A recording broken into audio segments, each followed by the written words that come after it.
Tremendous crowd, played against a very good team. Tonight I thought that, first half obviously we played some pretty stellar defense, and second half I think, where we lost the ball game is defensively we were not poised. We had some miscues in our half court against our matchup that typically we haven't had so far this year, and a team like Louisville, certainly with Burke and Schummel out there, took advantage of it. I think it was a 6-0 or 9-0 run. Definitely kind of put a dagger, in us. I thought our kids fought hard. We went down 8, came back in the game, but it wasn't meant to be. Has that happened to you before, where you had the timeout situation like that? Well, there was a lot of confusion going on, and we thought that when the ball went to the corner in our trap situation late, that it was we saw everybody, we thought we had a jump ball situation, and I turned to look at the arrow, and the arrow was ours, so there was no reason to call a timeout. And the official thought that Louisville had enough of a possession to call a timeout. So it was very confusing. Officials explained two different things to me, as two different scenarios. But at that point, you got to try to get going and move on. And it was just it was an interesting call. I'll say that much. Ireti, talk about your night, career high 22 points, kind of hitting open shots. You continue to shoot the ball well.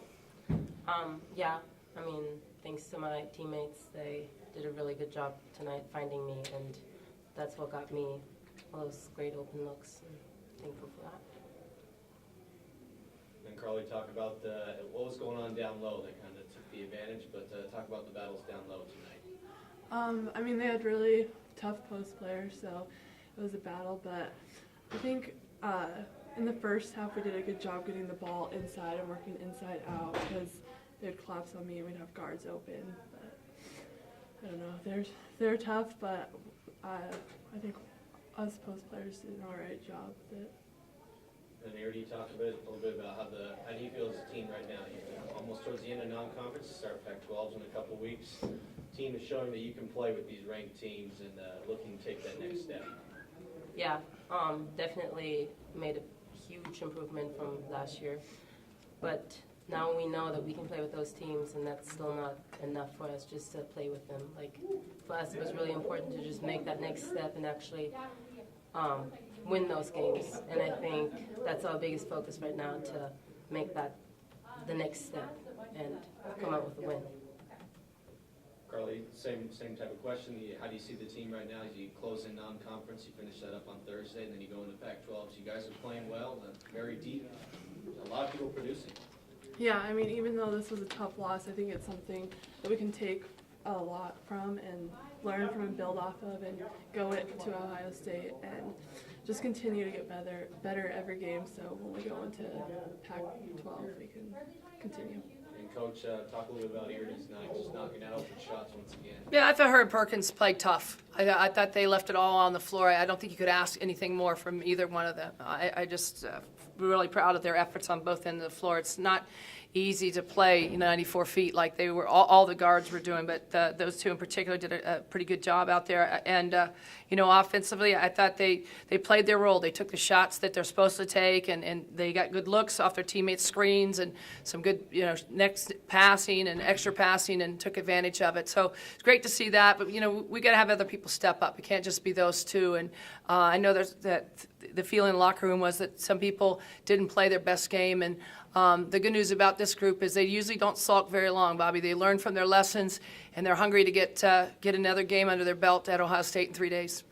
And talk a little bit about that, Coach. Now you go to Ohio State undefeated. Now you go out to a Big Ten conference opponent, another ranked team. When you close out non-conference, you guys are playing very well there.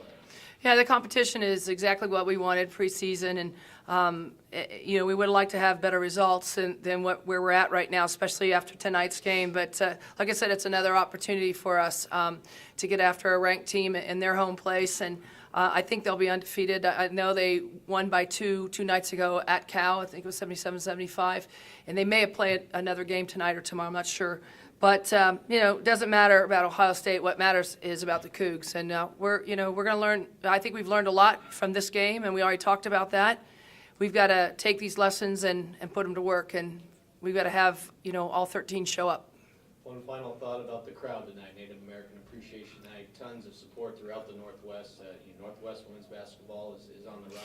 Yeah, it's exciting. I appreciate Nike and their In7 campaign, to come out and support it the way they did. I think our marketing people did a fantastic job, and I know a lot of people, had busloads of kids come up, and I think everybody was able to see a very exciting ball game. At the same time, we're disappointed that we couldn't pull away and get it done. June, has there been one thing, you played two ranked teams very close? Yeah. I guess I don't know if Gonzaga was ranked at the time, but close Yeah, enough. they were 25th. Yep. So three teams, has it been the same thing down the stretch that has gotten here? Anything in particular has been a little bit different each time? I think it's been a little bit different each time, and tonight, to me, that it was the simple things that we have been doing well in our rotations in our half-court matchup that we didn't do well. And we talked about that in the locker room. That you have to have better communication in front of a crowd like this, and you've got to keep your focus for 40 minutes on Burke and Schimmel. I mean, they're tremendous talents, especially from the three-point line. First half, I mean, they were non-existent, non-existent from the three, but the second half, excuse me, they both were able to get going, especially late in the last 8 minutes of the ballgame.